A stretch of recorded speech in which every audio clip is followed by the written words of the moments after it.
අයිබෝන් ආදරෙන් පිළිගන්න. ඉතින් අද මම පෙන්නන්නේ ලෑම්බ් කරි එක හදන්න. ඉතින් මම මේක මැලේසියාවේ ඉගෙන ගත්තේ. ඒ හිටපු ආච්චි කෙනෙක් මට ඉගැන්වී මේක හදන විදිහ. ඉතින් යාළගේ විදිහට ඉතින් අපි මේ විදිහට හදමු. ඉතින් ලංකාවේ විදිහටම වගේ තමයි. යාළුවා මීකිත් ටිකක් එහෙම එකතු කරනවා මේක හදද්දි. ඉතින් අපි බලමු මේක හදන්නේ කොහොමද කියලා. ඉස්සෙල්ලාම අපි අපේ බැටළු මස් ටික හොඳට සුද්ධ කරගෙන හොදලා අවශ්‍ය ප්‍රමාණයට කෑලි කපලා හොඳට විනාගිරි දාලා අත ගාලා තියන්න විනාඩි 15ක්. හොඳටම විනාගිරි දාන්න ඒක හොඳට එතකොට ඒක අර තියෙන අර අමුතු සුවඳක් තියෙන ඒ සුවඳ නැත ඒ සුවඳත් එක්ක කන්න ගියාම හරි අමාරුයිනේ. කියන්නේ අප්පිරියයි නිකන් කන්න එක. ඒක නිසා මේක නම් කරන්න ඕන නොකර ඉන්න එපා. ඔයාලට හදිස්සියේ විනාගිරි ගෙදර නැත්තම් ඔයාලට පුළුවන් පාන් පිටි තියෙනවා නම් පාන් පිටි හරි හොඳට අත ගාලා තිබ්බත් ඒ සුවඳ අඩු වෙනවා. ඉතින් විනාගිරි වලට නම් හොඳටම යනවා. සමහර අය බේකින් පවුඩර් දානවා. මම නම් ඉතින් හැමතිස්සෙම විනාගිරි පාවිච්චි කරන්නේ. විනාඩි 15කට පස්සේ හොඳට හොදලා වතුර අයින් වෙන්න පෙරලා පැත්තකට කරලා තියාගන්න. හොඳට හොදන්න විනාගිරි යන්න ආපහු.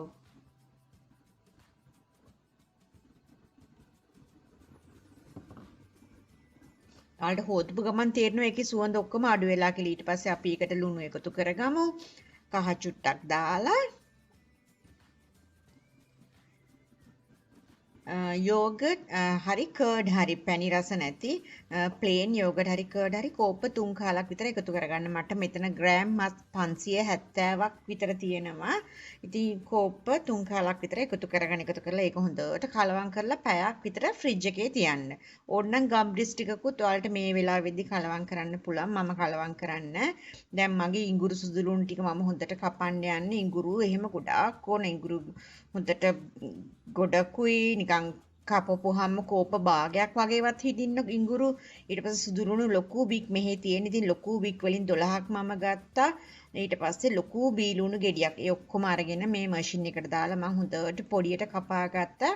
දැන් මම මේකටම රම්පේ කරපිංච එකතු කරනවා. මට රම්පේ නැහැ.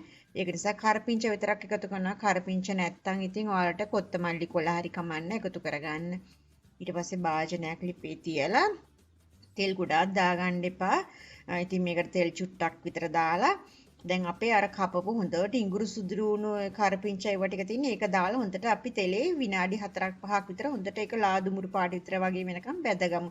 ඔයාලට පේනවා මම කොච්චර අරගෙනද කියලා ඉඟුරු සුදු ලුණු බී ලුණු ඉතින් ගොඩාක් ගන්න එක ගොඩක් තියෙන තරමට රහයි.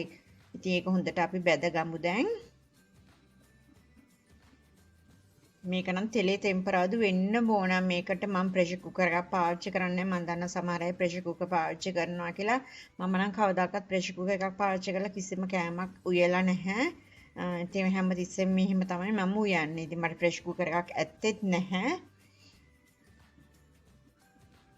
ඉතින් දැන් මේක හොඳට බැදෙන්න දීලා විනාඩි 4ක් 5ක් විතර නිකන් ලාදු මුරු පාට වගේ වෙනකන් හොඳට තෙල් ගොඩක් එකතු කරගන්න එපා. මොකද මස් වලත් බැටළු මස් වලත් තෙල් තියෙනවා. ඒකත් තව චුට්ටකින් අපි උයන්න ගත්තාම ඒකෙනුත් රිලීස් වෙනවා තෙල්. ඉතින් අපිට ආයෙත් මේ ගොඩක් ෆැට් එක ඕනේ නැහැ මේකට. ඉතින් මේ තියෙන තෙල් චුට්ටෙන් හොඳට මේවා කරගෙන දැන් අපි අර මැරිනේටඩ් කරගත්තු මස් ටික දැන් මේකට එකතු කරමු. මේක දැන් පැයකට පස්සේ තමයි මේ උයන්න ගත්තේ ෆ්‍රිජ් එකේ එහෙම තියලා ඒක හොඳට මැරිනේට් වෙන්න.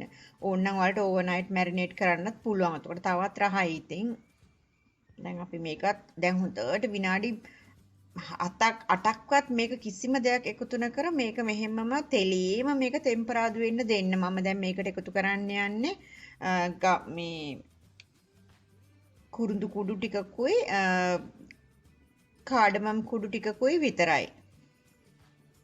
ඉතින් කාඩමම් කුඩු මම මේකට තේ හැඳි කාලක් විතර එකතු කරනවා. මම හරි ආසයි කුඩු ಜಾති වලින්ම ඔක්කොම එකතු කරන උතර ඔක්කොම අපේ ඇඟට යනවනේ. ඉතින් ඊට පස්සේ සිනමන් කුරුඳු කුඩුත් මම එකතු කරන කුරුඳුත් කුඩු එකතු කරන්න. ඒකත් දාලා හොඳට තෙලියේ මේ ඔක්කොම ටෙම්පරාදු වෙන්න දෙමු.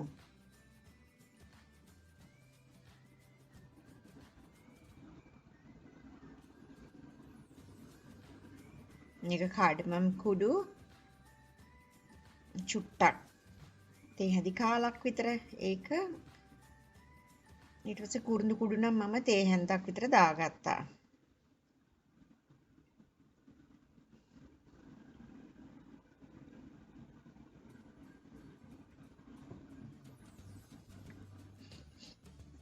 දැන් අපි මේක තෙලීම තෙම්පරාදු කරගමු හොඳට.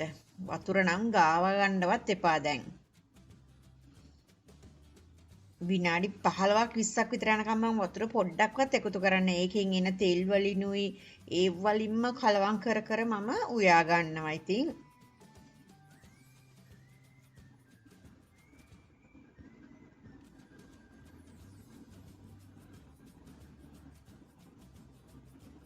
ඔයාලා අල එකතු කරන්න අකමැති නම් එකතු කරන්න එපා. මම අල ගෙඩි දෙක තුනක් විතර කපලා ලොකුවට ඒකත් මේකට පස්සේ දැන් තව චුට්ටකින් මම එකතු කරනවා.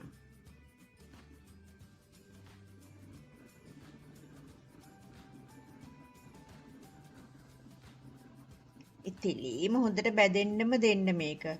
අල ටිකක් දාලා හොඳට කලවම් කරලා ආපහු ඕක තෙලේම ඔහේ හිමීට හයියෙන්ම ගින්දර දාගෙන සාමාන්‍යයෙන් මධ්‍යම ප්‍රමාණයට වගේ ගින්දර තියාගෙන සැර තියාගෙන අපි ඕක තවත් විනාඩි 10ක් විතර ඔහොම වහ මම විනාඩි 2-3කට සැරයක් ගිහිල්ලා කලවම් කර කර ඔක ඔහොමම ওই තෙලීම ටෙම්පරාදු වෙවි ඉදෙන්න දෙන ඒ අතරතුර මම දැන් ඔයාලා මිරිස් ඔයාලා කැමති විදිහට එකතු කරගන්න. මම ගෙදර කොටපු මගේ රෝස්ටඩ් පවුඩර් තියෙනවා. මම ඒකෙන් මේ සැඳි 3ක් එකතු කරා. මගේ ඒ ලින්ක් එකත් මම උඩ දාන්නම් ඔයාලට.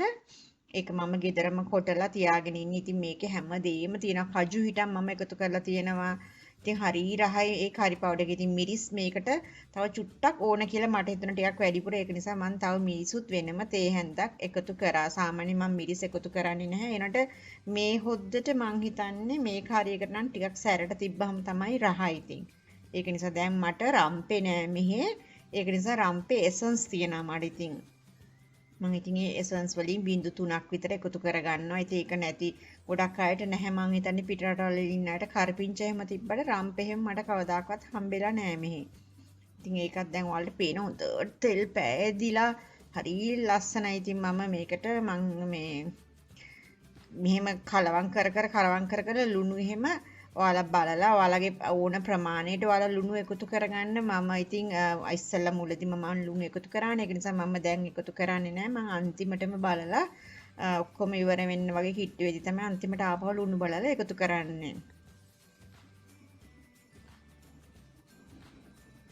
ඉතින් මම කොහොම හරි මෙහෙම තෙලේම මේක විනාඩි 17ක් 18ක් විතර මගේ අතින් ටෙම්පරාදුනා බොහොම මද ගිනි තියලා සෑයෙන් සැරේ ඇවිල්ලා කලවම් කර කර ඉතින් ඒක හරි සුවඳයි. ඒක නිසා අර තෙලේම ඔක්කොම ටෙම්පරාදු වෙනවනේ. දැන් අපි අර භාජනයේට වතුර කෝප්පයක් විතර දාලා ඒකත් කලවම් කරලා ආපහු ඒකත් හොදලා හොඳට මේකට දාලා ඊට අමතරව තවත් වතුර කෝප්පයක් දාලා ආපහු මේක අපි දෙන්න තියමු. තවත් මේක නම් හදිස්සියට මම උයලා ගන්නෙ නෑ. මේ මස් නම් හොඳටම තැම්බිලා ඉදෙන්න ඕන. ඉතින් තවත් විනාඩි 15ක් 20ක් විතර මෙහෙම හොඳට මේක ඉදෙන්න දෙනවා. මේ ඔක්කොම ඉතින් හොඳට වහලා ආපහු